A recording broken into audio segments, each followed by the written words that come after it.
we got new trailers to discuss, release date to discuss, and Marathon Collector's Edition and the pre-order trailer. So 2 trailers, which I'm really excited about to share. Our first trailer we're going to watch the pre-order trailer. Of course, I wasn't here to watch it yesterday, but I'm here now. All right, first trailer, the pre-order trailer for Marathon has been released, and we're watching it right now. Let's check it out.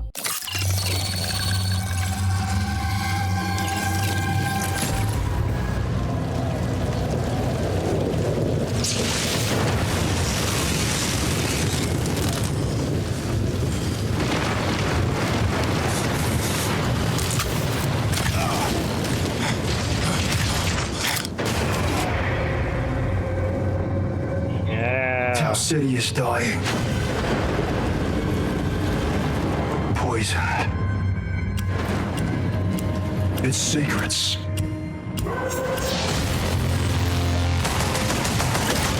Buried and rotting. With the UESC holding a shovel. That's where you come in, Runner. A living weapon, reborn, every time you break.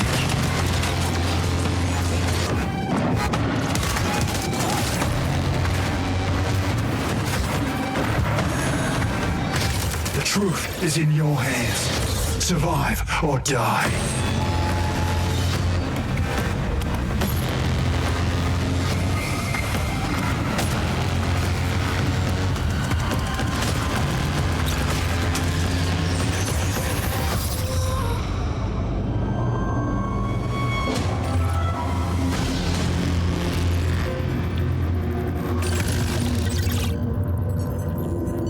March 5th, 2026 says.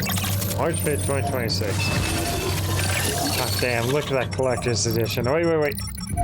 You guys see this collector's edition? Damn, you know how awesome that looks? Who here in chat is going to purchase this collector's edition? Anybody? Any of you? Bonus cosmetic downloads, a 0-step emblem, 0-step background. Okay, so there's emblems confirmed in Marathon, which is pretty awesome in my opinion. Hopefully some, they have animated. Really, I can't wait to play Marathon. I might just purchase the collector's edition. It's very tempting. Big statue. Yeah. Oh my goodness, okay. Wow, what an amazing trailer for Marathon. That is crazy. I love every bit of it. Holy cow, especially really gets you hyped and excited. Bungie knows how to deliver their game. Now let's watch the next trailer here. It's the collector's edition right here. Yes.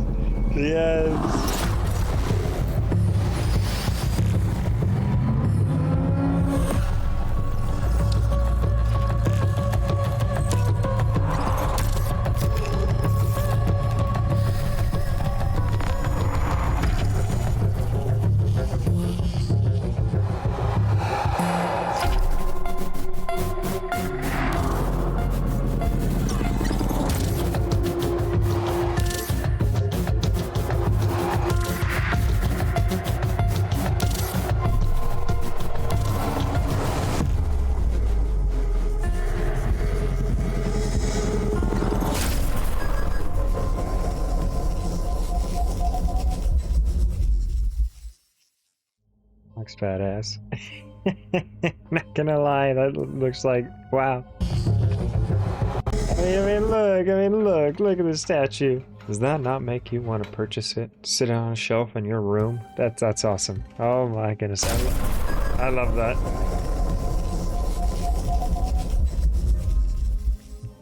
That is really awesome. And if you guys don't know, I've been shared a card site right here where you can create your Tau City card. It's citycard.bungie.org. Yes, you heard that right. Bungie, not Bungie, Bungie.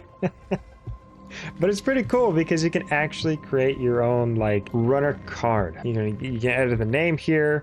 You can edit the value, change the characters, whichever shell that you want. Faction, which appears over here to the left. Your background display, runners, marathon, UESC, solo, anomaly, compiler. I think that's cool. I'll keep that compiler on.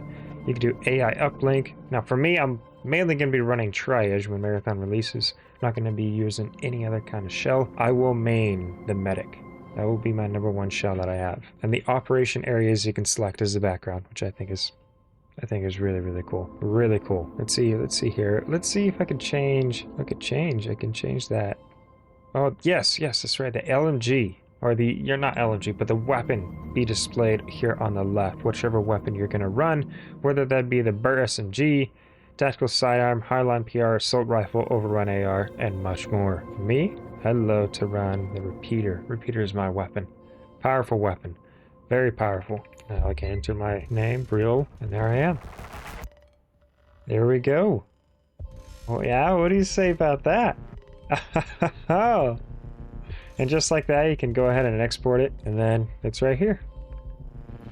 Pretty cool, right? I mean, I like that. I really do think that's badass. I think that's whoever made this site right here. Awesome job. Really awesome. And I don't know if there's an ARG, but apparently there's a Tau City live map that you can actually, it's a satellite map, and you can view all the maps, you can view the runners, everything that's going on. There it is, Tau City World Explorer.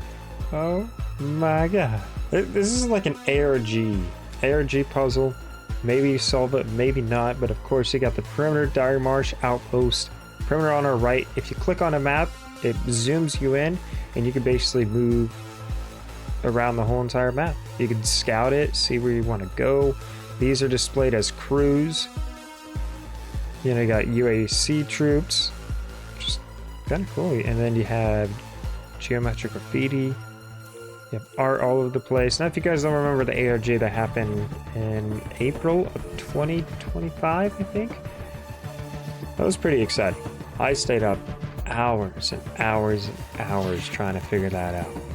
Hours. Oh my goodness. Like, yeah, we're not just talking 10 hours. No, we're talking 20-hour days. Being so hyped and excited of Marathon coming out and the RG puzzle and everything to solve. Oh my goodness, it was awesome.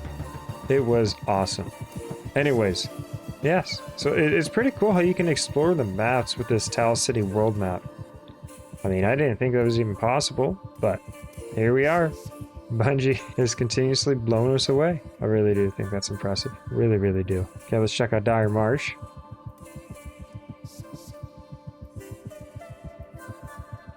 Got UASC troops, recon, greenhouse, algae ponds, maintenance, AI uplink complex, and it looks like you can tell how many runners are going to spawn in each map. Let's see here. Let's see if I can find. Here's a crew. That's 1. That was 2, 3, 4. Let's see if I count that. I only see 5 that spawn in here.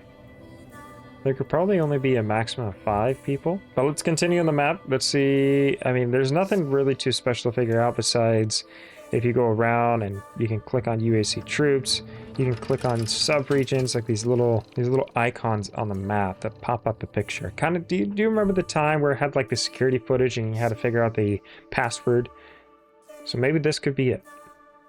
Maybe not. This is truly, I mean, this game has a lot of potential. A lot of haters on it, but honestly, I really do think the game has potential. And if we check out Steam right now, top 5. I think that's impressive. You know, with it being the top 5 rank and with how many people hated on the game, I think this tells you that it can have hope. I think this tells you that, hey, you know, there's a chance for the game to survive. I mean, am I wrong? Then again, I guess only one way to find out is when it releases, and then wait at least a couple of months to see whether or not that number is going to go down on the Steam wish list or if it's going to go up. But either or, top 5 is pretty damn cool. And it makes you feel like, wow, yeah, Bungie's making a comeback with Marathon.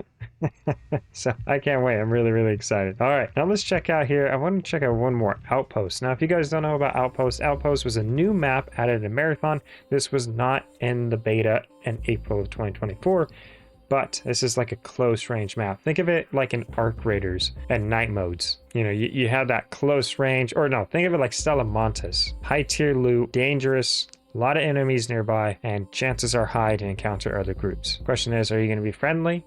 or you can be deadly. I think that's pretty cool. I really, really do. POI, what does that say? System heartbeat. It's going too fast. I can't really read it. How about this? Index. Anyways, a lot of code. A lot of coding to it. And the map, null, just a lot of these symbols. A lot of symbols around the map that you can view and look at. It's pretty cool that you can actually, again, have the satellite or the world. You can look at Tell City World, have the satellite in the atmosphere and look down on it and be like, wow, okay, let me just study the map this way. I'm sure a lot of people are going to be doing that. I wonder if this is going to be live feed though of when the game releases. Let's check out the hot zones. Oh, it tells you the kind of hot zones are to go to. Okay. So if you guys don't know, hot zones is where the most amount of high tier loot will be. Although it's very risky too at the same time. So it's hard, you know.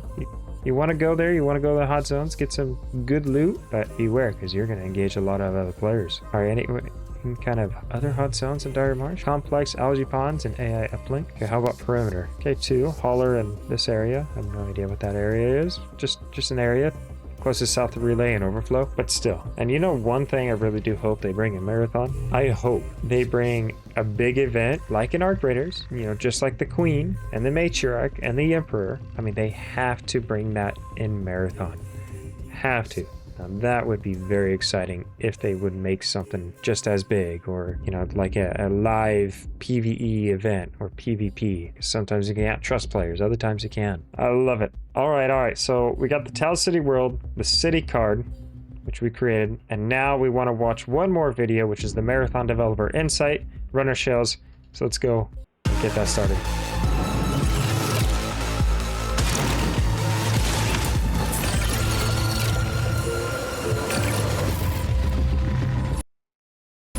Runner shells is what we're calling the bioprinted bodies that you, the runner, inhabit when you go down to Tau Ceti. Each of our launch shells is really an archetype of gameplay. So abilities, passives, stat packages married to a very distinct silhouette that then players can look at, 50, 60 meters away and say, oh, I know what that is. I know what that player is capable of.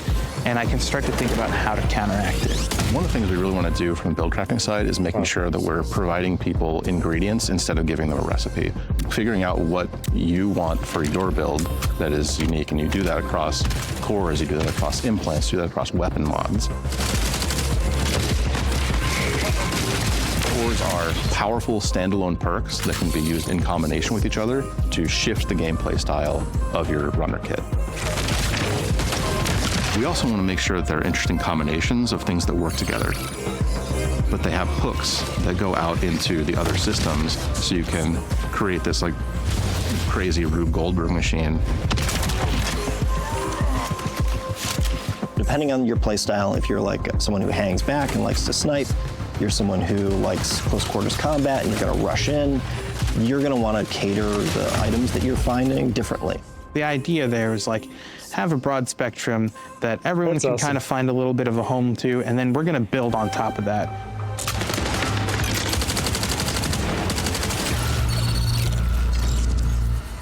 Destroyer is aggressive, brutal, wears a modified futuristic version of the Mjolnir armor from the original trilogy. The shell is designed to get into the fight as fast as possible and stay there. It comes equipped with thrusters on its legs that let it sprint faster, or you can use them for a quick lateral evade. A riot barricade so that they can generate presence and they can generate almost like aggro for their team. Prime ability is Search and Destroy, which activates shoulder-mounted missile pods that fire heat-seeking missiles. They have a way to lock down targets over sustained fire, which immobilizes them and allows your team to follow up. Oh, wow. Our Assassin Shell is built for players that like to play slow and quiet. It's very much a classic, backline infiltrator. It has a dive ability that can be used to negate fall damage from any height. Their tactical ability is invisibility. You pull this shroud of invis over yourself. You can sprint during it, you can mantle during it, but the faster you move, the more visible you're gonna become, and if you take any actions, heal, shoot, get shot, you'll reveal yourself for a short duration. Their prime ability sends out this disc. It creates this plumes of smoke that you can enter into, and when combined with their passive shroud, they go invisible when they enter smoke. whole thing here is like, be invisible, be sneaky, and then enshroud the world in smoke.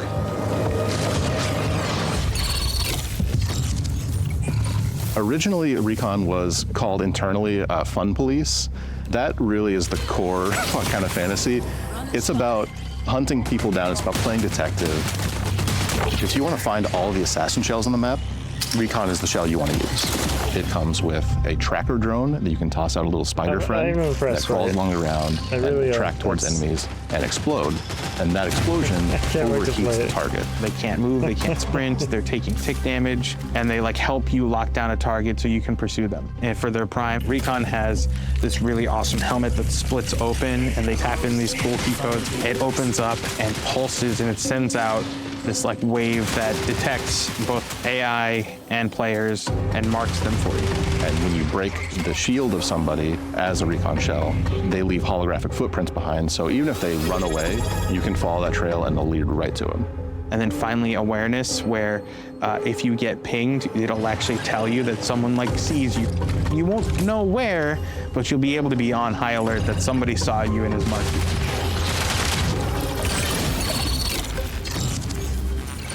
Vandal is our shell that is, just by its very nature, more agile than our other shells. It has microjets that let it do a double jump. It has a power slide that goes much further than our normal sprint slide. Their prime overloads their movement system so they can commit and chain all those actions together. They're about getting in and out, causing chaos. The arm cannon for Vandal unfolds, and you find a big-ass gun barrel inside. You can use it to knock people out of cover. You can use it to knock people off of buildings, which is way more fun than knocking them out of cover. The number of times we've knocked people off of field maintenance is like, this is a great thing.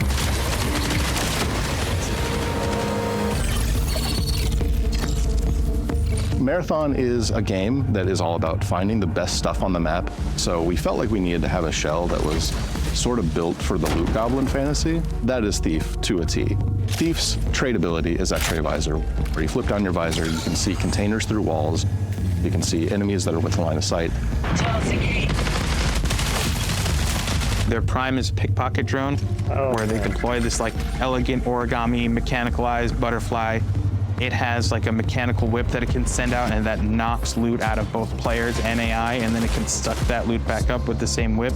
Or you can use it for recon. You can fly around, you can ping, those pings are shared to your squad. The Thief shell also has a built-in grappling device that is embedded right in the forearm. You shoot out a dart.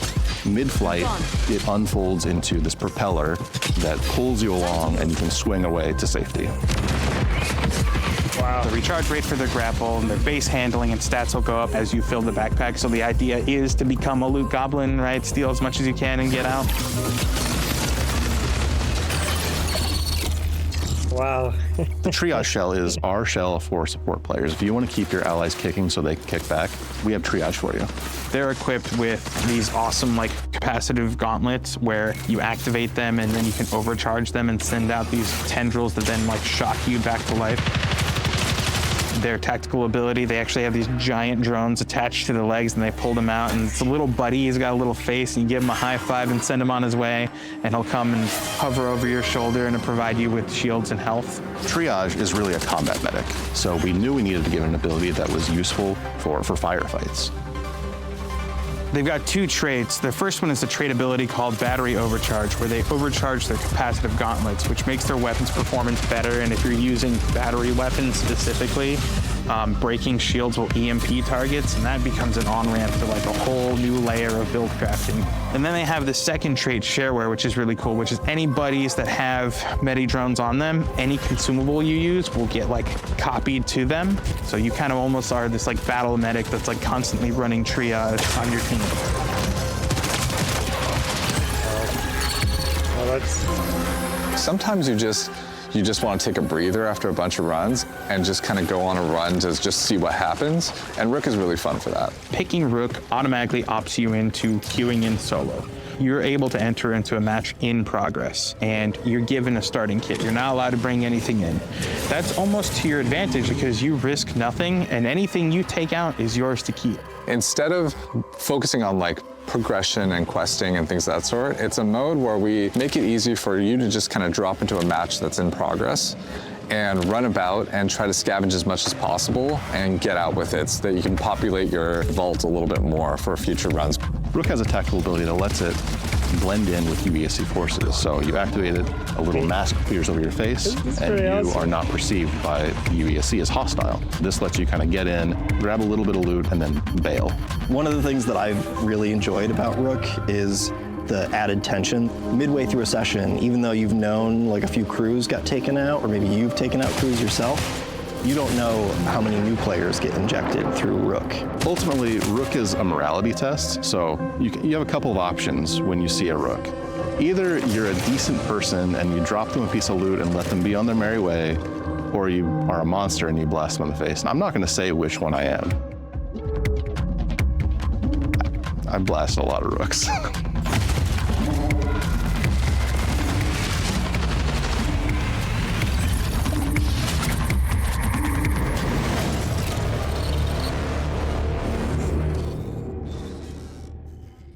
Yeah, I'm blown away. I really am. This is my first time watching the Dev Insight trailer, and we have our first look at Thief, which, if you guys don't know, Thief was never added in the beta. You can never have a chance to play her, but now we can. It was the mysterious runner shell, but that's honestly... That is all about That's pretty cool. finding the best stuff on the map. So we felt I feel like she's going to be a little overpowered. like we needed to have a shell that was sort of built Like, seeing all the loot through the walls... for the loot goblin fantasy.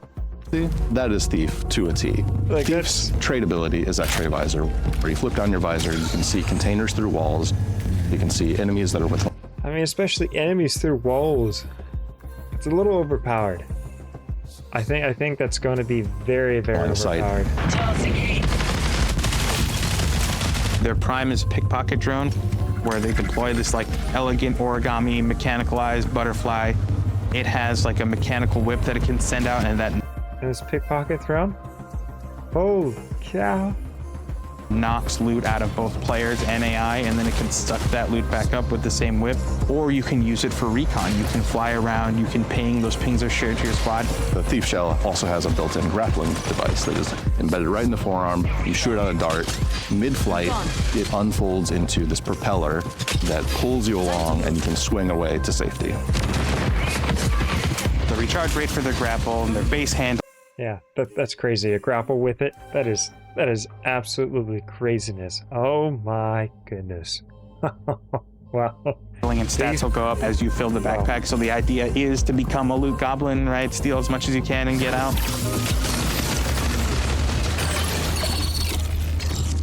I mean, The triage shell is our shell for support players. If you now, I can't say what they added, what was not in the closed NDA alpha test that we took recently, but I will definitely say there are some things that I'm like, wow, I can't wait to try out. Yeah. want to keep your allies kicking so they can kick back, we have triage for you. They're equipped with these awesome like capacitive gauntlets where you activate them and then you can overcharge them and send out these tendrils that then like shock you back to life.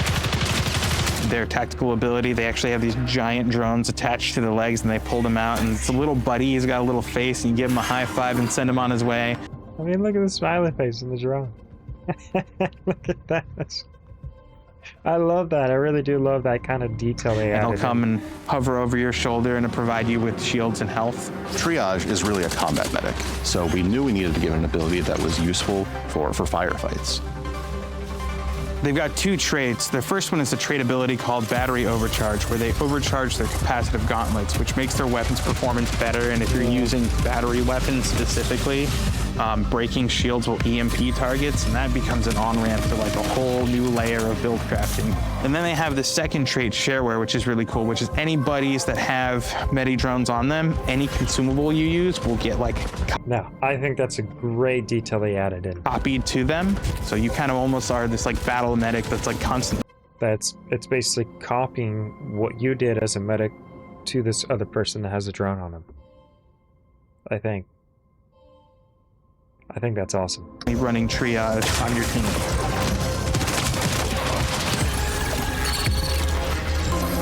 Sometimes It's impressive. It really, really is. Like, You just want to take a breather after a bunch of runs and just kind of go on a run to just see what happens. And Rook is really fun for that. Picking Rook automatically opts you into queuing in solo. if you guys don't know about Rook, Rook is basically a UESC drone that was hacked by Mida. That is basically now your hero shell going into loot, like a loot goblin, loading in towards the end of the match. Do I like it? I mean, it's good, but is it the best? No, I'd rather go in with my kind of loadout than going in with Rook. But then again, if everyone, looted the vicinity around you, it would suck because now you're trying to scavenge the supplies and get out of there as fast as you can. So, there's advantages and disadvantages of running Rook, but either way, it's still pretty cool that they added this kind of shell or this kind of runner to be in the game. If you just want to go for a looting run, just be careful though, because you don't want to die. If you die, you lose everything. You're able to enter into a match in progress, and you're given a starting kit. You're not allowed to bring anything in. That's almost to your advantage because you risk nothing, and anything you take out is yours to keep. Instead of focusing on like progression and questing and things of that sort, it's a mode where we make it easy for you to just kind of drop into a match that's in progress. And God, you think it's good if you need something like a couple items that I think Rook, it's really beneficial. Yeah. You're probably absolutely right. I mean, if you need those 2 to 3 items that you just need to upgrade, upgrade one of the factions, or even, just find an attachment, Rook is what you need. Just go in, get out, you're good to go. You have what you need. run about and try to scavenge as much as possible and get out with it so that you can populate your vault a little bit more for future runs. Rook has a tactical ability that lets it blend in with UESC forces. So you activate it, a little mask appears over your face, and you are not perceived by UESC as hostile. This lets you kind of get in, grab a little bit of loot, and then bail. One of the things that I've really enjoyed about Rook is the added tension. Midway through a session, even though you've known like a few crews got taken out, or maybe you've taken out crews yourself, you don't know how many new players get injected through Rook. Ultimately, Rook is a morality test, so you have a couple of options when you see a Rook.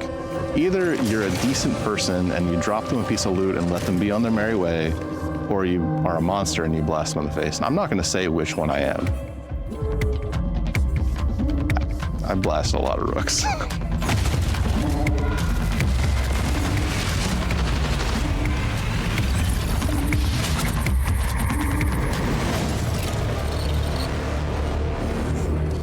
Well, I hope you guys are as hyped as I am, because I can't wait to play this game, coming out March 5th of 2026. Damn. And I love the soundtrack. Everything that goes with it. Oh, it's like 10 out of 10. Like, they really did a hell of a job at getting the music and the soundtrack together to develop a masterpiece. Like, wow. Wow. Wow, that's really impressive. I love it. I really do. Oh my goodness, I love it so much, and I can't wait to play Marathon on release. Now, there's going to be a 1-week release day, kind of like a server slam that happened to Arc Raiders before Marathon releases, so everyone's going to be able to try it out 1 week before release, which I think is crazy and insane and awesome. The only sad part is you won't keep any of your loot that you collect, so it is what it is, but still, at least you get to have your first hands on it to try it and see if you like it. I think it's going to go great. Wow. Wow.